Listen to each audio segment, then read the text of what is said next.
Good evening, everyone. This is my motivational poem, Tu Haar Nahi.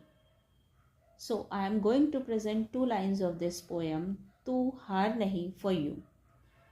तू हार नहीं, जीत के लिए बना है. तू हार नहीं, जीत के लिए बना है. विभिन्न आभूषणों से सजाकर धरती पर भेजा गया है तू. विभिन्न आभूषणों से सजाकर धरती पर भेजा गया है तू. तू हार नहीं, तू हार नहीं, जीत के लिए बना है. वक्त ने हर कदम कदम पर परखा है तुझे. वक्त ने हर कदम कदम पर परखा है तुझे. तू हार नहीं, तू हार नहीं, जीत के लिए बना है.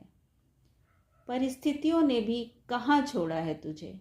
परिस्थितियों ने भी कहाँ छोड़ा है तुझे. फिर भी तू हार नहीं, तू हार नहीं, जीत के लिए बना है.